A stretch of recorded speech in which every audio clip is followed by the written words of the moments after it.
speculative documentary in a world of apparatuses. I will try to guide you through my thinking. Actually, what I would like to do today is just present a few of my artistic strategies, as well as some of the questions and paradoxes that I constantly deal with. Well aware that the complexity and ambiguity that are at the core of the work I try to create are very hard to squeeze into 45 minutes. Anyway, I would like to start with a question by Saskia Sassen, which she uses in her book Expulsions, or which is at the core of Expulsions. It's a question that drives most of my work. In Expulsions, she asks herself, how does complexity produce brutality?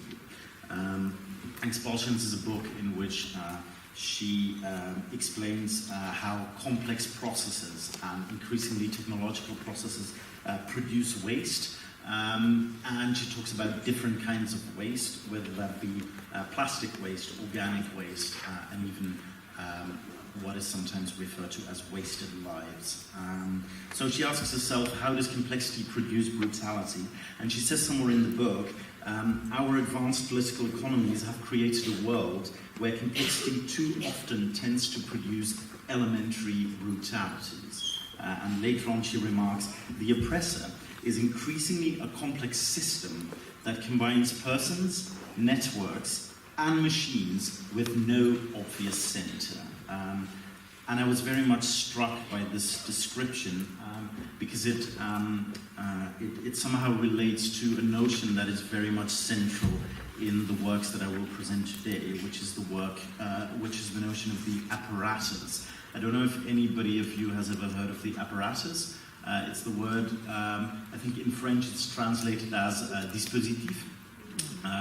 It's used by Italian philosopher Agamben, who pinched it from French philosopher Foucault in a text which is called Qu'est-ce que c'est un dispositif?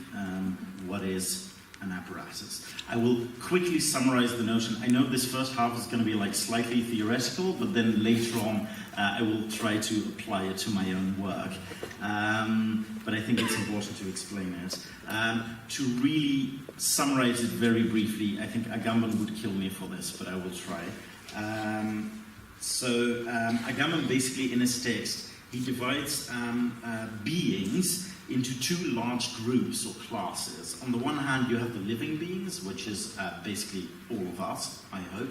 And on the other hand, he describes the apparatuses, which the living beings have created, and now the living beings are basically trapped within the apparatuses that they themselves have created.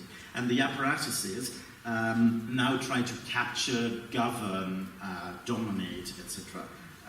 The living beings. And he describes the apparatuses as networks, networks between discourses, institutions, buildings, laws, statements, and propositions that seek to govern, control, model, and contaminate the living beings and turn them into subjects.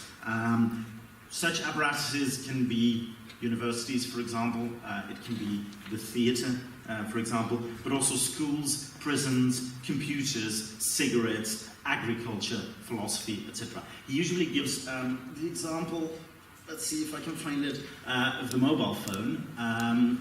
He basically explains that the apparatus of the mobile phone is not just this small thingy which you use to call people and to surf on the internet.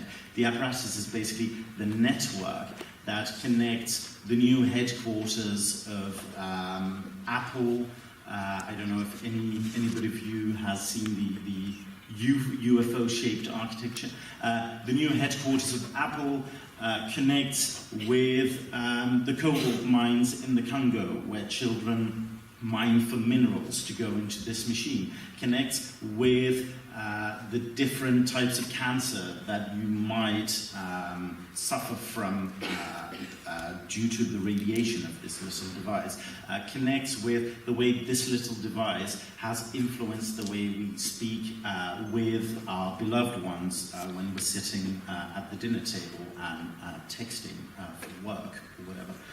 So the apparatus is the network that connects all of these different instances. And he finishes his essay by asking himself the question, what strategies can we use to profanate the apparatus, to profanate as in to bring it back to the world of the living beings, if we can neither naively use it and believe that technology is neutral or the apparatus is neutral, nor destroy it cynically.